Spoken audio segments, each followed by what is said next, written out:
Des exemples de pathologies causées par l'hypersensibilité de type 2. Le premier exemple, c'est les accidents transfusionnels. La présence d'allo-anticorps antigroupes sanguins lors d'une transfusion sanguine induit une hémolyse intravasculaire si les anticorps fixent le complément par la voie classique. Il s'agit d'une réaction aiguë avec fièvre, hypotension, douleur lombaire, gêne respiratoire, nausées et vomissements. L'hémolyse peut être massive avec libération de l'hémoglobine et l'apparition donc d'une insuffisance rénale aiguë.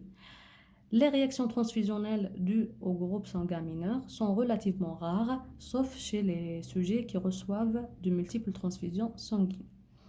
On a parlé donc que l'immunogénicité augmente avec donc la fréquence de contact. Donc les transfusions multiples vont causer donc la rencontre entre ces allos antigènes ou les groupes sanguins mineurs, les antigènes mineurs de groupes sanguins avec le système immunitaire. Malgré ils sont donc moins immunogènes que le système ABO, Allah. le système Rhésus, qui sont plus immunogènes. Ces groupes mineurs, malgré ils sont moins immunogènes, mais vu donc la fréquence de contact à chaque fois à cause des transfusions sanguines, donc, donc l'immunogénicité va augmenter. Il va y avoir par la suite l'apparition des allo-anticorps, des allo-anticorps, oui, dirigés contre ces allo-antigènes.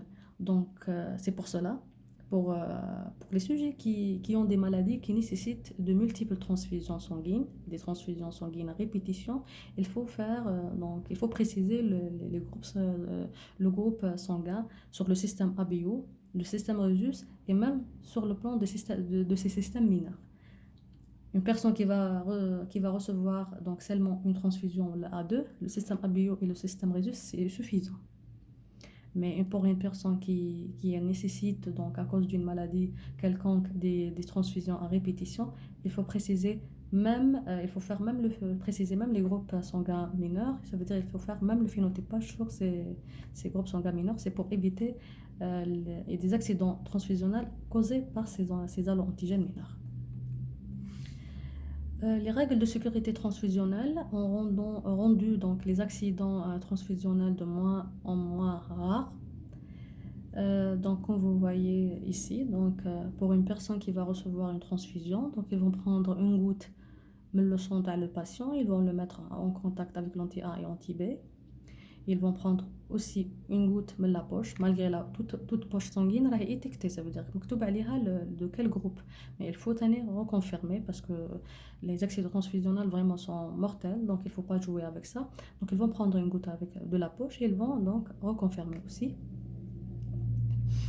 Comme vous voyez dans l'exemple, donc contre l'anti-A, il y avait une agglutination, mais en contact avec l'anti-B, il n'y avait pas de réaction. Donc, ils ont confirmé le groupage de patients un patient de groupe sanguin A. Ils vont donc confirmer aussi donc, le groupe sanguin T à la poche ou les A. Le deuxième exemple, c'est les anémies hémolytiques. Donc, elles peuvent être d'origine médicamenteuse ou auto-immune.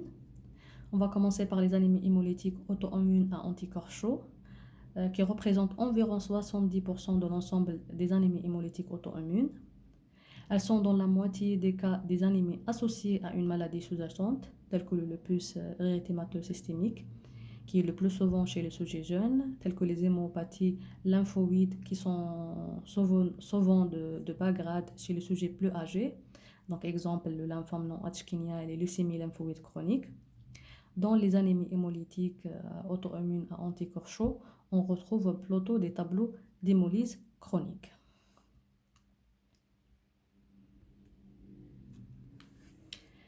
Pour les anémies hémolytiques auto-immunes à anticorps froids, l'hémolyse a lieu au niveau des extrémités, avec dans les formes sévères une nécrose périphérique, donc des doigts, des orteils par exemple.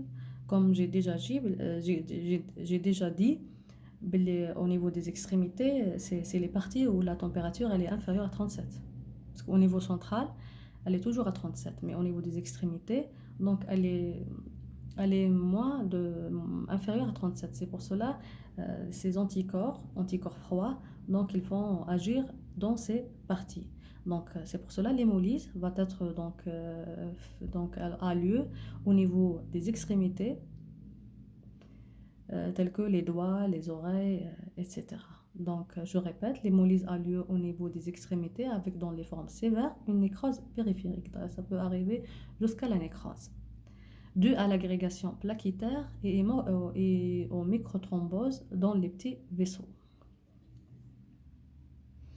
Les anémies hémolytiques auto-immunes froides peuvent être soit d'évolution aiguë et transitoire, notamment lorsqu'elles sont d'origine post-infectieuse, telle que l'infection à mycoplasme ou la mononucléose infectieuse, soit d'évolution chronique correspondant alors à la maladie chronique des agglutinines froides, associée dans la majorité des cas à une gammapathie monoclonale de classe EGM, kappa, ayant une activité anticorps anti-hématie.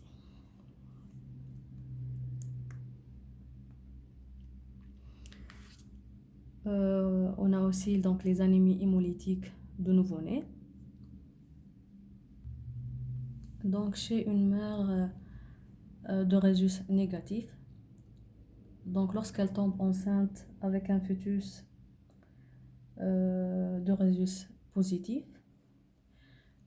suite à un avortement ou à un accouchement de ce premier fœtus de rhésus positif, il va y avoir le passage de quelques globules rouges qui sont donc de rhésus positif. Comme vous voyez, comme vous savez, donc on n'a pas des anticorps anti-rhésus naturels. Ces anticorps sont des anticorps donc, qui viennent après immunisation, donc des allo-anticorps humains. Donc, ils vont être reconnus donc, par les lymphocytes B, spécifiques donc, de l'allo-antigène rhésus. Et il va y avoir la stimulation de lymphocytes B qui va donner des plasmocytes à IgM anti-rhésus et des lymphocytes B mémoire. Bien sûr, la formation de lymphocytes B mémoire va être donc dans les centres germinatifs. Ça au cours de premiers contacts et lors de premiers fœtus. Lors d'une deuxième grossesse, toujours avec un fœtus de rhésus positif chez une mère de la même mère de rhésus négatif, donc suite donc, à l'accouchement ou à un accident au cours de la grossesse qui peut entraîner donc un hématome sous placentaire ou lors de l'accouchement comme j'ai déjà dit, il va y avoir le passage de quelques globules rouges de rhésus positif bien sûr. Ils vont stimuler ces lymphocytes B mémoire qui vont donc se transmettre à des plasmocytes à IgG. Donc les lymphocytes B mémoire sont des lymphocytes qui vont donner des plasmocytes à une immunoglobuline d'une autre classe, pas l'IgA, IgG ou la IgA ou la IgE. Là, dans le cas, c'est des IgG, donc des plasmocytes à IgG. Malheureusement, ces plasmocytes à IgG vont produire donc des IgG anti-rhésus qui vont donc traverser le placenta et par conséquence donc passer dans la circulation sanguine de fœtus. Malheureusement, le fœtus va subir donc une hémolyse grave qui va se manifester par un tableau d'anasarque fœtal avec accumulation extracellulaire de liquide dans les tissus et les cavités séreuses. Donc on va avoir des épanchements des séreuses, on va avoir une hépatomégalie, une splénomégalie. Et c'est une forme donc, c'est un tableau très grave malheureusement.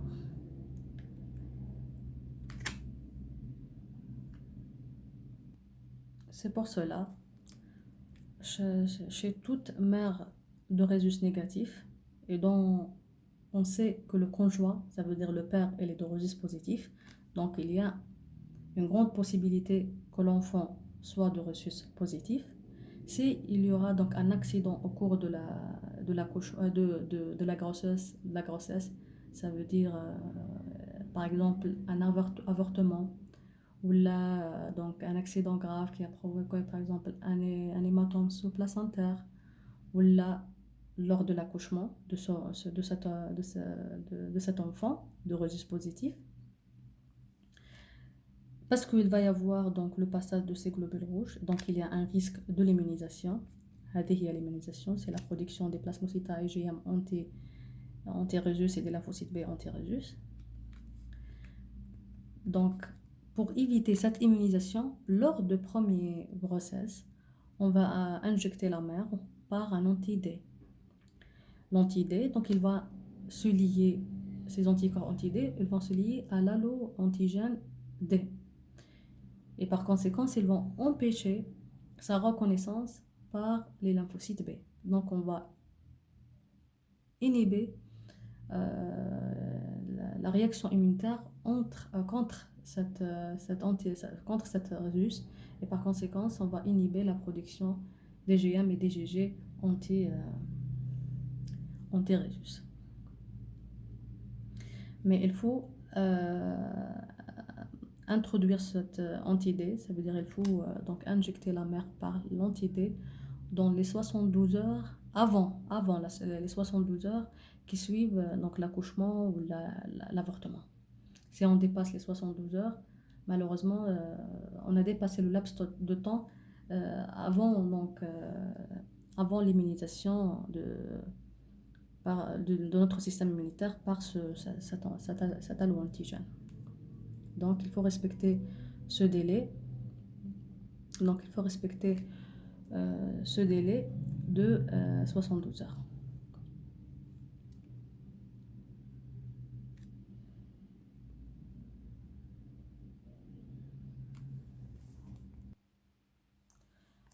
Donc, il y a un autre exemple où il y a les thrombopénies et les neutropénies. Donc, il faut savoir que des auto-anticorps contre les plaquettes s'observent dans 70% des cas des purpura thrombopéniques.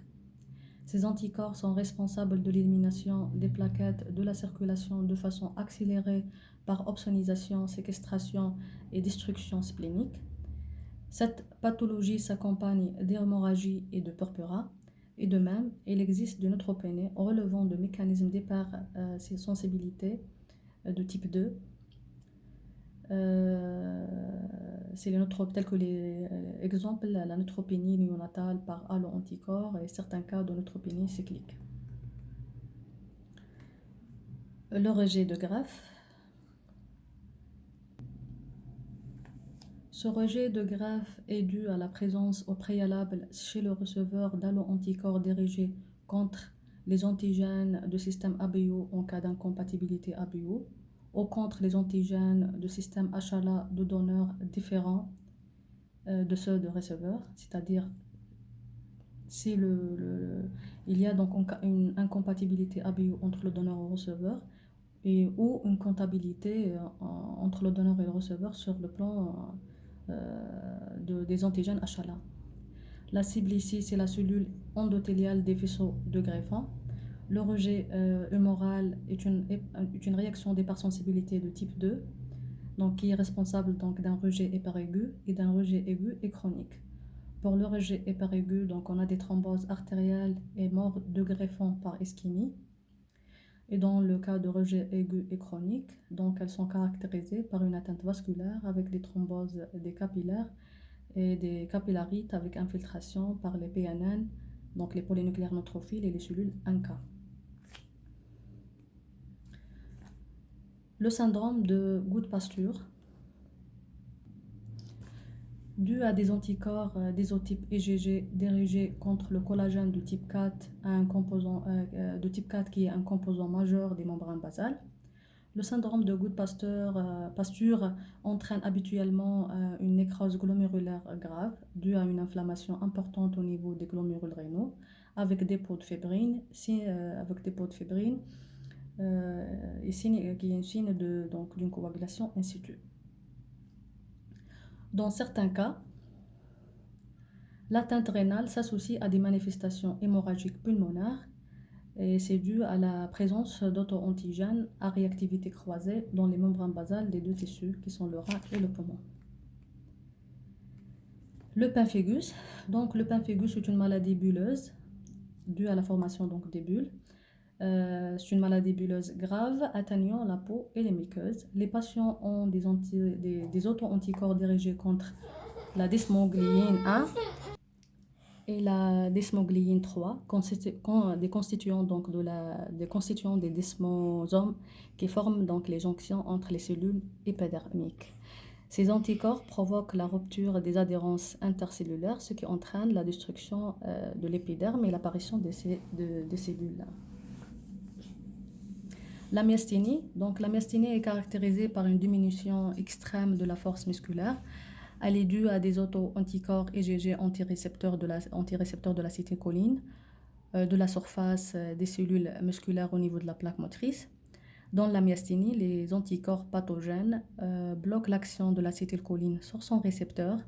La diminution transitoire de la force musculaire observée chez les nouveau-nés des mères myasthéniques constitue donc un argument supplémentaire en faveur du rôle des anticorps de classe IgG qui peuvent traverser le placenta.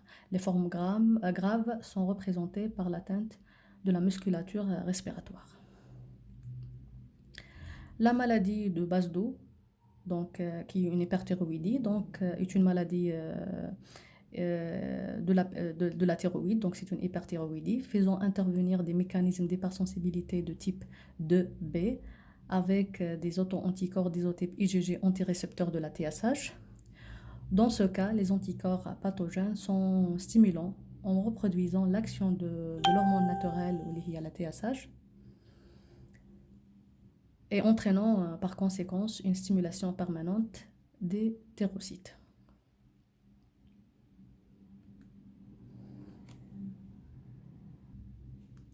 L'exploration des états d'hypersensibilité de type 2, donc elle est basée sur deux paliers. Donc d'abord la mise en évidence directe de la fixation des anticorps ou les produits de complément sur les cellules et les tissus cibles. Et dans ce cas, on a deux techniques, l'immunofluorescence directe et le test de Combs direct. Et le deuxième donc, palier, c'est la recherche sérique indirecte des anticorps pathogènes dans le sérum de patients. Donc elle peut se faire par l'immunofluorescence indirecte, le test de Combs indirect et les techniques en phase solide telles que l'ELISA, l'immunodot et le Western blot. Pour l'immunofluorescence donc directe, elle est basée sur la mise en évidence directe par des anticorps fluorescents de la fixation des anticorps ou de compléments dans des biopsies d'organes atteints. Ça veut dire on va prendre des anticorps qui sont marqués par un fluorochrome qui donne une fluorescence, une certaine fluorescence lorsqu'on utilise donc un microscope à fluorescence. Cet anticorps fluorescent, donc il est soit antiglobuline, c'est-à-dire anti-anticorps, soit il est anti-complément.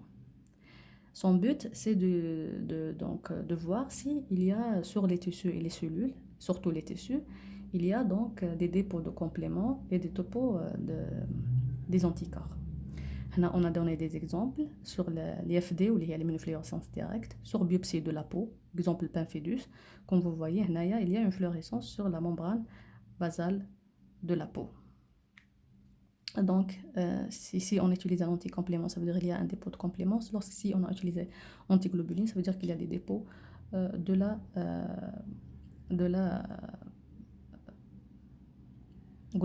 dépôts des immunoglobulines.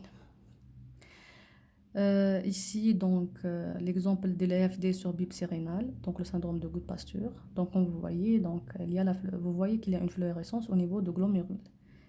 À cause de dépôt de compléments d'immunoglobulines sur la membrane basale glomérulaire. Ici, donc, c'est une biopsie rénale sur un greffon en cas de rejet humoral. Et comme vous voyez ici, donc, il y a la fluorescence. Il y a le test de Combs direct.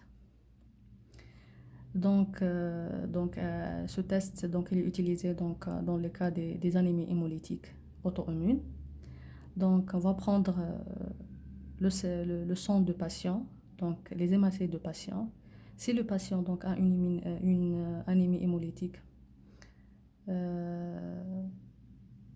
auto-immune, ça veut dire qu'il y a des anticorps, des allo-anticorps des auto-anticorps ou des dépôts des composants de complément sur ses propres hématies. Donc, on va utiliser un antiglobuline humaine. C'est ces patients qui ont l'anémie hémolytique auto-immune, il va y avoir l'hémagglutination. Bien sûr, s'il y a l'absence de cette hémagglutination, ça veut dire que c'est une anémie hémolytique, mais elle n'est pas auto-immune. Mais si elle est auto-immune, donc ces anticorps, antiglobulines, ils vont lier donc les différents anticorps qui sont déposés sur les hématies, ce qui va provoquer leur agglutination. Et par conséquent, on va dire que ce test de Coombs direct est positif. On peut utiliser aussi des anti-C3D et par conséquent, on peut aussi remarquer l'hémagglutination. Donc, on peut tester les deux. Donc, la présence des anticorps, des auto-anticorps et la présence des composants de complément sur les hématies dans le cadre des anémies hémolytiques. Le test de Coombs indirect, donc son but, c'est de détecter donc, la présence de ces anticorps dans le sérum de patient, pas sur les tissus et les cellules. Donc, par exemple, c'est dans le cadre d'une maladie auto-immune, hémolytique auto-immune ou chez une mère rhésus négatif qui a donné naissance à un enfant chez lequel on a suspecté qu'il a fait donc un tableau d'Anazark suite à une maladie auto-immune de nouveau-né, hémolyse, donc la maladie d'hémolyse de nouveau-né. On va prendre leur sérum, soit le patient qui a la maladie hémolytique auto-immune, soit la mère rhésus négatif qui a donné naissance à un enfant qui a fait un tableau de maladie hémolytique de nouveau-né. Et on va les mettre en contact avec des hémacées O reçus positifs. Alors, on a choisi les groupes O parce que on ne sait pas le sérum le patient Hada, il est de quel groupe sanguin. Il peut être de groupe A, il peut être de groupe B. Donc, il peut être de groupe O. Et par conséquent, il y a des anti-A, des anti-B ou les deux. Et par conséquent, si on a des anti-A ou des anticorps naturels qui ne nécessitent pas l'immunisation, qui n'ont rien à voir avec cette maladie auto-immune, ils vont provoquer l'hémagglutination et ils vont fausser le test. Donc c'est pour cela qu'il faut prendre des hématies qui n'ont pas ni l'antigène A ni l'antigène B. C'est pour éliminer une possible hémagglutination à cause des anticorps naturels. Et on va par conséquent éliminer cette possibilité. Donc on va prendre des hématies négatives en antigène A et B, donc de groupe sanguin O, et reçus positifs si on recherche bien sûr des antirhésus. On va les mettre en contact. Si je mets en contact le sérum de le patient qui contient des anticorps anti-D, par exemple l'exemple de la mère rhésus négatif immunisée par sa première grossesse, on a normalement dans son sérum on a des anti-D. Donc le premier contact va être entre les hémacées rhésus positifs et le sérum de le patient. C'est le patient endo ces anticorps, ils vont se lier à leur antigène. Alors à leur antigène ou le rhésus positif. Après cette interaction qui va se faire au début, la deuxième interaction va être, on va prendre ces hémacées qui étaient mis en contact avec ce sérum et on va ajouter l'antiglobuline humaine. S'il y avait une hémagglutination, ça veut dire le sérum de patient a des anticorps qui ont donc spécifiques de l'antigène D et par conséquent cette antiglobuline a provoqué l'hémagglutination de ces hémacées sensibilisées. Parce que ces hémacées, ils vont être sensibilisés par les anticorps tel ce sérum. Il va y avoir l'hémagglutination, on va dire que c'est un test de Coombs indirect positif.